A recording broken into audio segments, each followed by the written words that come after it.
We've all met them. Those people who seem absolutely sure of themselves, even when they're clearly wrong. Maybe it's that coworker who confidently takes meetings off track with their misguided advice, or a relative who suddenly thinks they're an expert after watching one documentary, or that internet commenter who argues with real professionals like they've spent a lifetime in the field. So what causes this weird gap between how confident someone feels and how competent they actually are? Well, it turns out there's a name for this phenomenon, and it comes from a pair of social psychologists who, in 1990, David Dunning and Dunning-Kruger, published a study that changed the way we understand human thinking. They discovered that people with low ability in a particular area often overestimate how good they are, while the real experts actually tend to doubt themselves. This is the now famous Dunning-Kruger Effect. Dunning once summed it up perfectly. The first rule of the Dunning-Kruger Club is you don't know you're in the Dunning-Kruger Club. Today, we're going deep into what this effect is, where it came from, why it happens, and, most importantly, how to spot it in ourselves. Because here's the thing. The people most vulnerable to this effect are usually the ones least likely to realize it. The whole story begins with one of the most bizarre bank robberies ever recorded. In 1995, a man named MacArthur Wheeler robbed 2 banks in Pittsburgh in broad daylight. No disguise. He just walked in, robbed them, and walked out. Naturally, security cameras caught everything, and police had no trouble tracking him down that night. But when they arrested him, Wheeler was genuinely confused. He reportedly said, "But I wore the juice." See, Wheeler had smeared his face with lemon juice, thinking it would make him invisible to security cameras. His reasoning? Lemon juice can be used as invisible ink, so maybe it could hide his face too. It sounds ridiculous, but he was completely convinced. Psychologist David Dunning was fascinated. How could someone be so wrong, and yet so confident? That question sparked his collaboration with then grad student Dunning-Kruger. They wanted to study whether people who lack skill in a particular area are even capable of recognizing their own incompetence. In their famous experiment, they tested people on grammar, logical reasoning, and even humor. Then, they asked participants to rate how they thought they did compared to others. The results? Pretty shocking. Those who scored in the bottom 25% dramatically overestimated their performance. On average, they thought they did better than 62% of people, when in reality, they only outperformed about 12%. Meanwhile, the people who scored the highest tended to underestimate how well they did. They assumed that because the test seemed easy to them, it must have been easy for everyone else too. Dunning summed it up with this insight. If you're incompetent, you can't know you're incompetent. The skills you need to get the right answer are exactly the same skills you need to recognize what a right answer even is. So, not only do people lack the ability, they also lack the ability to see that they lack the ability. That's what makes this effect so powerful. It creates a kind of mental blind spot, a failure to see where we actually stand. And it doesn't just go away when someone points it out. The Dunning-Kruger effect is driven by several psychological forces. First, there's the idea of unknown unknowns. When you're new to something, you don't even know what you don't know. You have no idea how deep the rabbit hole goes, so you assume you've seen most of it. Second, there's confirmation bias. Once you decide you're good at something, your brain starts looking for evidence to support that belief. You remember your wins, blame failures on bad luck, and interpret vague feedback as praise. And third, humans are just bad at self-assessment in general. We tend to think we're above average, even when we're not. This is known as illusory superiority. As philosopher Bertrand Russell once put it, The whole problem with the world is that fools and fanatics are always so certain of themselves, but wiser people so full of doubts. That's the Dunning-Kruger effect in a nutshell. So now that we've seen how the Dunning-Kruger effect plays out in studies, let's talk about what the journey of knowledge actually looks like. Because it's not as simple as dumb people are confident, smart people are humble. That's an oversimplification. The real pattern is more like a curve, often visualized as a kind of roller coaster. At the start of that curve is what people call Mount Stupid. This is the peak of confidence, when someone has just learned a little bit about something. It's that moment when you've watched a couple of YouTube videos or read a Wikipedia article, and suddenly you feel like you've got it all figured out. You don't know how much you don't know. And that false sense of understanding creates sky-high confidence.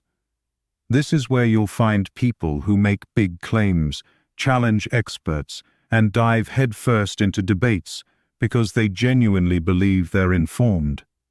As the saying goes, a little knowledge is a dangerous thing. Then, as people start learning more, something interesting happens. They hit the valley of despair. This is the crash that comes when you realize how deep the subject actually goes. You start to see all the complexities and contradictions. Suddenly, the topic that seems simple becomes overwhelming. Confidence tanks, and for many people, this is the moment where they give up. It's hard to face the fact that you don't know nearly as much as you thought you did. But for those who stick with it, who keep studying, practicing, and questioning, their confidence slowly starts to climb again. This next phase is often called the slope of enlightenment. It's a gradual, steady build as real competence develops. Eventually, they reach what's known as the plateau of sustainability, where confidence and competence are finally aligned. At this point, people are truly skilled, but also aware of their limitations. They're not making wild claims or acting like they know everything. Instead, they're realistic, cautious, and willing to say, "I'm not sure," when the situation calls for it. Ironically, this is where you'll often find true experts expressing the most doubt. Why? Because they understand how vast and nuanced their field really is. They know how many edge cases, gray areas, and unanswered questions still remain. That humility isn't weakness, it's a sign of wisdom. As physicist Richard Feynman once said, "I think it's much more interesting to live not knowing than to have answers that might be wrong." That's a mindset many experts share, curiosity over certainty. They'd rather explore the unknown than pretend they've got it all figured out. Now here's the kicker. The Dunning-Kruger effect doesn't just show up in academic tests or funny anecdotes. It's everywhere. It pops up in workplaces, in politics, in healthcare, and especially online. Let's take the workplace, for example. You've probably worked with someone who consistently overestimates their value to the team. They talk a big game, dominate meetings, and resist feedback. But when it comes to results, not so impressive. One study showed that 95% of managers believed they were in the top 50% of performers. Clearly, that math doesn't add up. This kind of self-delusion can lead to stagnation, conflict, and poor decision-making, especially when those people are in leadership roles. In the medical world, the stakes are even higher. Studies have found that medical students with the lowest skill levels often rate themselves the highest. That's not just awkward, that's dangerous. Overconfidence in clinical settings can lead to poor diagnoses, skipped second opinions, and avoidable mistakes. One study even found that doctors who were most confident in their diagnoses weren't any more accurate than their peers, but they were less likely to double-check their work. Then there's the realm of politics. Ever notice how the loudest voices on complex issues are often the least informed? People with surface-level knowledge about economics or climate science may express absolute certainty, while actual experts tend to hedge their statements, talk about nuance, and explain what's still unknown. That's not a coincidence. It's the Dunning-Kruger effect in action. And nowhere is it more visible than on social media. Platforms like Twitter or TikTok give everyone an equal voice, which is both a strength and a weakness. A teenager with zero credentials can sound just as authoritative as a PhD, especially when they speak with confidence. Algorithms reward bold, simple claims, not careful, nuanced thought.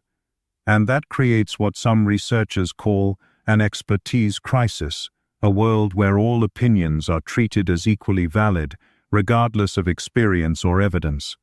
As Neil deGrasse Tyson puts it, one of the great challenges in this world is knowing enough about a subject to think you're right, but not enough about the subject to know you're wrong. Now, here's something fascinating.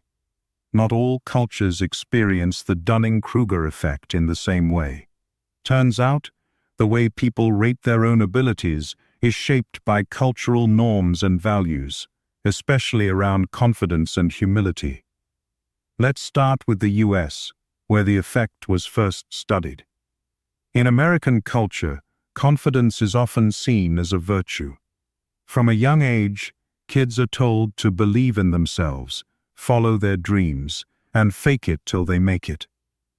While that can boost motivation, it also creates a perfect setup for overestimating one's abilities. People may feel pressure to appear knowledgeable, even when they're not. This emphasis on self-promotion and individual achievement can exaggerate the Dunning-Kruger effect. It encourages positive self-assessment, even when that confidence isn't backed by actual skill. In many workplaces, for example, the person who talks the loudest or sells themselves the best is often rewarded, regardless of how competent they actually are. Compare that to many East Asian cultures where the values are often reversed. In Japan, for instance, humility is seen as a strength. Students are taught to focus on continuous self-improvement and to be aware of their own limitations. It's not unusual for high-performing students to rate themselves below average, not because they lack confidence, but because they've been raised to avoid boasting or appearing arrogant. This cultural focus on modesty can act as a kind of shield against the Dunning-Kruger effect. When people are taught to be cautious in evaluating their own abilities, they're less likely to fall into the trap of wild overconfidence. They're more receptive to feedback, more aware of what they still need to learn, and less likely to dismiss others' expertise. And it's not just East versus West. Researchers have also found that collectivist cultures, those that value group harmony over individual recognition, tend to promote more accurate self-assessments. If you're part of a society where your identity is closely tied to your community, you're more likely to listen to group feedback and adjust your self-image accordingly. Confucius once said, "Real knowledge is to know the extent of one's ignorance." In cultures where that kind of wisdom is embedded in education and social norms, people may be better equipped to resist the Dunning-Kruger effect. But let's be clear, no culture is immune. The core issue at the heart of the Dunning-Kruger effect, not knowing what you don't know, is universal. Everyone, everywhere, has blind spots. And no matter where you're from, the journey from beginner to expert follows a similar emotional path: early confidence, crushing doubt, gradual growth, and eventual humility. So what do we do with this information? If the problem is that overconfidence doesn't match reality, is confidence itself the issue? Not exactly. Confidence on its own isn't a bad thing. In fact, we need confidence to take risks, try new things, and keep going when things get tough. The problem comes when our confidence is way out of sync with our actual abilities. That's when things go wrong. When people refuse to take advice, ignore their mistakes, or shut down opportunities to learn. And when confidence is that inflated, it can cause all kinds of problems: poor decision-making, resistance to growth, and interpersonal conflicts. But when confidence is grounded, when it's based on real experience and honest self-reflection, it becomes a powerful tool. Psychologists even have a name for this ideal balance: calibrated confidence. It's the sweet spot. You believe in yourself enough to take action, but you're still open to feedback, still aware of your limits, and still willing to admit when you're wrong. Interestingly, research shows that slightly overestimating your ability, by a small margin, can actually be beneficial in certain situations. That tiny boost of self-belief can give you the motivation to start something hard, stick with it, and bounce back from early failure. As psychologist Albert Bandura once said, people who have a sense of self-efficacy bounce back from failures. They approach things in terms of how to handle them rather than worrying about what can go wrong. That's a big difference from the unshakable, and often unfounded, confidence of someone stuck on Mount Stupid. So the goal isn't to eliminate confidence, it's to tune it. To build what psychologists call epistemic humility, a mindset that embraces learning, accepts uncertainty, and constantly adjusts based on new evidence. This kind of humility isn't about being timid or self-deprecating. It's about being real, seeing your strengths and your weaknesses clearly, and using that insight to grow. But here's the tricky part. Recognizing the Dunning-Kruger effect in yourself is hard. Really hard. Because by definition, if you're affected by it, you're not likely to realize it. So, how do you even begin to recognize the Dunning-Kruger effect in yourself, if the whole point is that it blinds you to your own shortcomings? That's the paradox. The less you know, the less you realize how much you don't know. But the first step to breaking that cycle is this: accept that you're not immune. None of us are. Not you, not me, not even people with high intelligence or advanced degrees. As author and neuroscientist Robert Burton puts it, the feeling of knowing is not a reliable guide to whether or not you actually know something. Just because something feels true or feels familiar doesn't mean it is. So what can we do to protect ourselves? Step 1. Seek feedback. Not just from friends who'll sugarcoat things, but from actual experts or people with more experience than you. Ask them where you could improve, what you might be missing, or how your thinking could evolve. It's not always easy. Our natural reaction to criticism is often to get defensive or shut down. But if you can override that instinct, if you can listen without taking it personally, you'll get something far more valuable than validation: growth. Step 2. Focus on deliberate practice. Don't just repeat the same thing over and over and expect to improve. Instead, target specific weaknesses and get feedback on your progress. That feedback loop is essential. Without it, you're just reinforcing bad habits or false beliefs. If you're learning guitar, don't just play the same riff you already know. Push yourself to tackle something harder, record it, watch it back, and compare it to a pro's version. The same goes for public speaking, writing, coding, anything. Step 3. Practice metacognition. That's just a fancy word for thinking about your thinking. Ask yourself questions like, how do I know this? Could I be wrong? What would it take to change my mind? That kind of self-awareness builds the habit of questioning your initial reactions. And don't be afraid to say, I don't know. In a world full of hot takes and instant opinions, admitting uncertainty is a form of strength, not weakness. As Socrates famously said, the only true wisdom is in knowing you know nothing. It's not just a quote, it's a way of thinking. And it can save you from making bad decisions or falling into intellectual traps. Step 4. Get comfortable with not knowing. Our society doesn't always reward humility.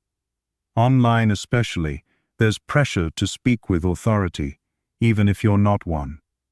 But resisting that urge takes intellectual courage.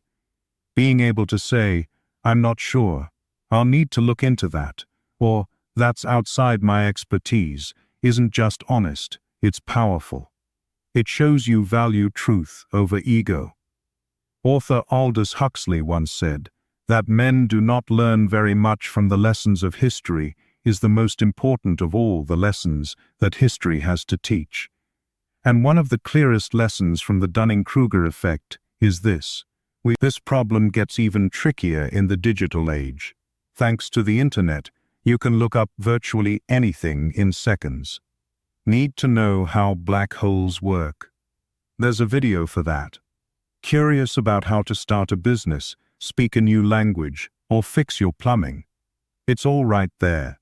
But here's the danger. Access to information isn't the same as understanding. Just because you read an article or watched a video doesn't mean you understand the topic deeply or that you're ready to advise others about it. The internet gives us the illusion of mastery without the substance, and platforms like YouTube, Instagram, and TikTok thrive on confidence. Bold opinions, hot takes, and how-to advice go viral. Not because they're right, but because they're assertive, snappy, and entertaining. This creates an environment where people with just surface-level knowledge can gain huge followings, while more careful, nuanced voices are drowned out. It's what some researchers now call the flattening of expertise. Everyone's opinion feels equal, because algorithms don't care about credentials or accuracy. They care about clicks. Even worse, filter bubbles and echo chambers reinforce this effect. When you only see content that matches your beliefs, your confidence gets stronger, even if your understanding hasn't improved. You're surrounded by people who agree with you, so it feels like you must be right. This leads to what psychologists call knowledge fragmentation, where people pick up random facts without the big picture, without context, and without the mental frameworks needed to connect everything meaningfully. As author Tom Nichols puts it in The Death of Expertise, the internet lets us contact and interact with many more people than we would normally encounter in our daily lives, but it can also give us the false impression that our views are more widely shared and more correct than they actually are. The solution isn't to avoid digital information, but to approach it with more critical thinking and self-awareness. Read beyond headlines. Compare sources. Ask who's behind the information and what their goals might be. Recognize that it's okay to learn something new today that completely changes your mind tomorrow. Or, as writer Maria Popova beautifully says, critical thinking without hope is cynicism, but hope without critical thinking is naive. That's the balance we need to aim for: confidence with humility, belief with skepticism. So far, we've talked about how the Dunning-Kruger effect works on an individual level, but its influence goes much further. When enough people fall into this trap, the consequences ripple out across society, shaping public discourse, institutions, and even democracy itself. Let's start with elections. In democratic systems, voters are asked to make decisions about incredibly complex policy issues: healthcare, economics, climate change, foreign affairs.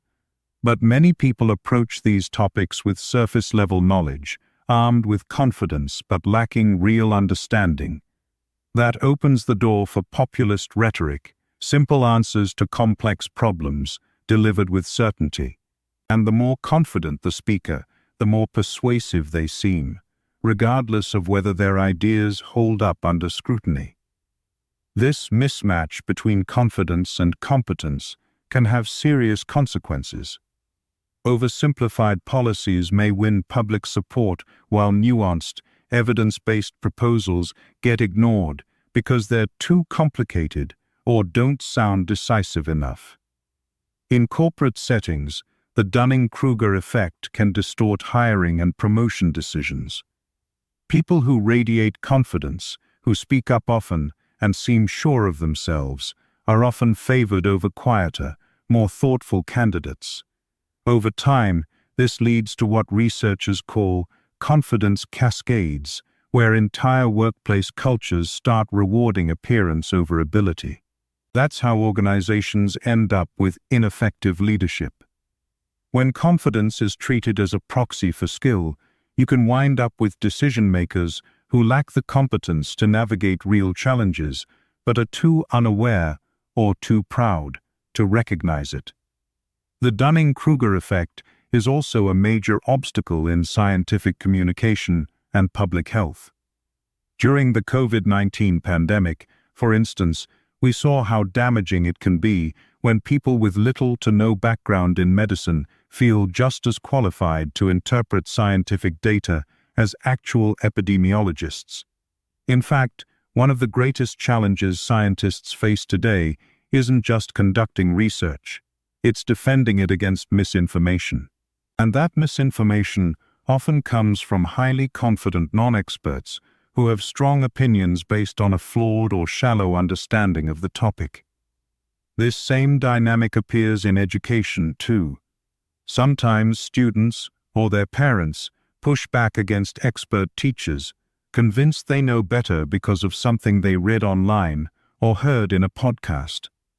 When opinion carries the same weight as expertise, educational integrity can suffer. The philosopher Hannah Arendt once warned that totalitarian regimes don't just rely on force, they thrive when the line between fact and fiction, truth and falsehood, begins to blur.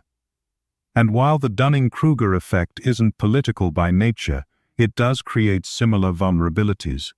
When people become so confident in what they think they know, even in the face of evidence, truth itself becomes harder to defend. So how do we counter this on a societal level? It starts with education, but not just the traditional kind. We need to teach critical thinking, intellectual humility, and epistemic awareness, that is, the ability to recognize what we know, what we don't, and how we know the difference. We also need systems that reward accuracy over performance. In schools, that means encouraging thoughtful questions, not just quick answers. In organizations, it means valuing quiet expertise, not just loud confidence.